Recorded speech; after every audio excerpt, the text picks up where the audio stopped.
Welcome to Faith Affirming Findings, a podcast dedicated to sharing with you the incredible discoveries from the field of biblical archaeology. These findings will strengthen your faith, affirm the historicity of Scripture, and provide you with unique insights into the culture and background of the Bible.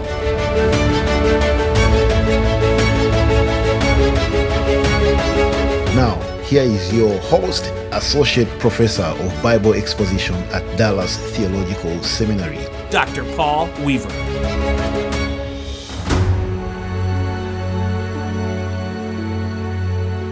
Welcome back to the Faith Affirming Findings podcast. This week I'm here in Lexington, North Carolina at Sheets Memorial Baptist Church for the biannual board meeting of the National Theological College and Graduate School.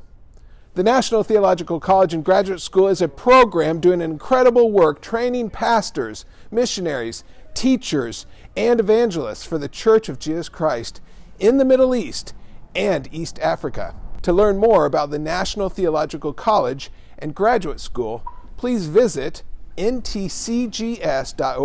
That's ntcgs.org. Now to today's faith-affirming finding. Today, I want to tell you about an incredible archaeological site known as Tel Dan. A tel is a mound or hill that requires excavation to uncover the ancient civilizations underneath it. From the outset, I must tell you that the Tel Dan was one of my favorite locations that I visited while in the Holy Land. The remains of this ancient city of Dan is located on the northernmost part of Israel. This location is referenced many times in the Old Testament. You see, prior to the Israelites' conquest, this city was known as Laish. You can find that in Judges 18, verse 7. The tribe of Dan renamed it Dan after their tribal ancestor, who was the fifth son of Jacob. The remains of this ancient city is in the region known as Upper Galilee. Archaeological discoveries show that it was well fortified, as one would expect, since it was located at the northern frontier of the kingdom. In 1980, the remains of a massive city wall 60 feet higher than the surrounding area was discovered. Now, in ancient civilizations, water sources were of huge importance. The city of Dan has a spring running alongside it, the Dan Spring, which is the largest of 4 springs that flow into the Jordan River. Due to this spring, the area of Dan is very fertile, just as the biblical record describes in Judges 18, verse 9. Now, the first mentioning of the city of Dan is in Genesis 14:14, when Abraham went all the way to Dan to free his nephew Lot, who had been taken captive there. It is important to note that in Genesis, Moses refers to this city as Dan for the sake of his readers, even though at the time of the events of the story, it was still possessed by the Canaanites and still called Laish. Now, Joshua 19:47 records the conquering of Laish and its renaming to the name Dan. The archaeological remains also support the conquering of Laish. In fact, the Israel Ministry of Foreign Affairs website states the following: above the destruction level of the last Canaanite city, a new occupation level was revealed, very different in architectural, character, and material culture. This new settlement pattern represents the conquest and settlement of the city by the tribe of Dan. At the Tel Dan, many significant archaeological discoveries were made. One of those is the Canaanite Gate. This gate is sometimes called Abraham's Gate because Abraham may have entered through it when he went to rescue his nephew Lot. That's found in Genesis 14, verse 14. This gate is nearly 12 feet high and 17 feet wide. It is a triple arch gate made from sun-dried mud brick. It's believed that the gate was built in the mid-18th century BC. It is well preserved in part because the entrance to the gate was filled in when the city gate location was changed. A second gate was also discovered at Tel Dan. This gate is believed to have been built much later in the 9th century BC by Ahab. The Bible makes it clear that the gates to the city were very significant locations in ancient times. Near this Israelite gate, a platform was discovered. 4 decorated stones were also found, which may have supported 4 pillars and a canopy. It could be that this canopy-covered platform was where the king or judge would sit and make judgments for the people. You can read about that in 2 Samuel 19, verse 9. Near the gate, a bench was also found, possibly a place where the elders would have sat. See that in Genesis 19:1 and Ruth 4, verses 1 and 2. In 1976, Avraham Biran discovered a bilingual Greek-Aramaic inscription. This inscription reads, "To the God who is in Dan." This inscription provided positive identification of this site as the city of Dan, which is recorded in the scripture. At Dan was also discovered a bema, or high place. They found what we believe were the steps that led up to a sanctuary that was built by Jeroboam. The Canaanites would worship their pagan gods at the highest location in the area because they believed that is where you met with the gods. The high place discovered would have been approximately 60 feet by 62 feet.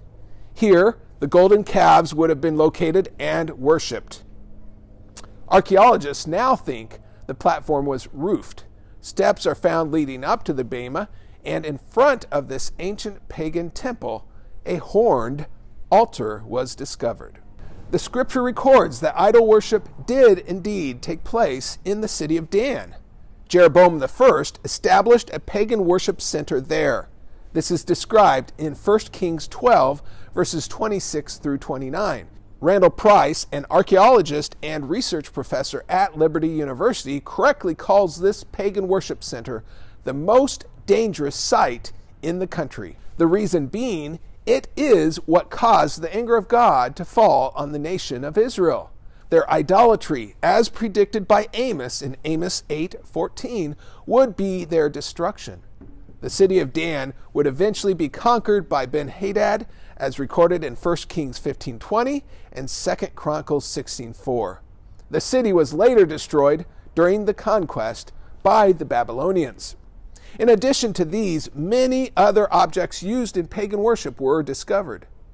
The significance of the discoveries at Tel Dan can hardly be overstated. These findings are of great value to the student of the Bible.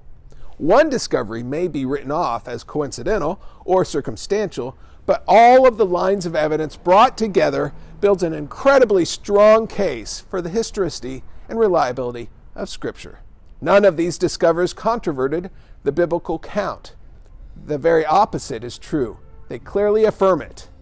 A quick review of these artifacts may be helpful at this point. First, Abraham's gate was discovered at Laish, later renamed Dan, a gate that would have been in existence prior to the conquest when Abraham came to this city to retrieve his nephew Lot, which affirms the fact that this city existed during the time of Abraham and Lot, just as the Bible describes. Second, an inscription discovered at Tel Dan in 1976 positively identifies the city as Dan, just as the biblical record describes the location of this ancient city to be in the far north region of Israel.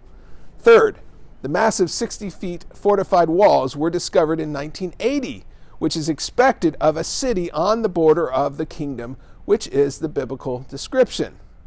Fourth, there's a spring that runs by the city of Dan, and the area is very fertile, just as the biblical record describes. See Judges 18:9.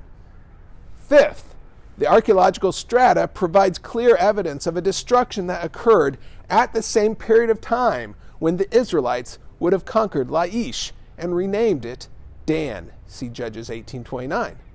Sixth, the discovery of the high place and all the accompanying pagan objects used in worship confirms the biblical account of Jeroboam building pagan centers of worship. See 1 Kings 12:26-29.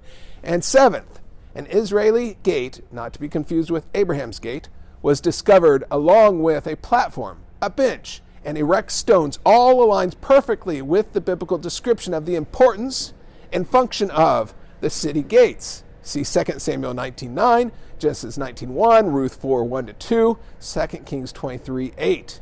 Now you understand why Tel Dan is one of my favorite locations in all of Israel. It is a minefield of incredible discoveries.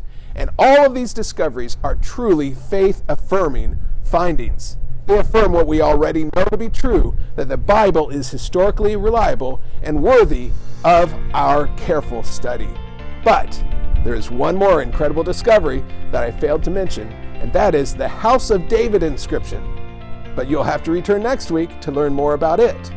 And that is your faith-affirming finding for the week.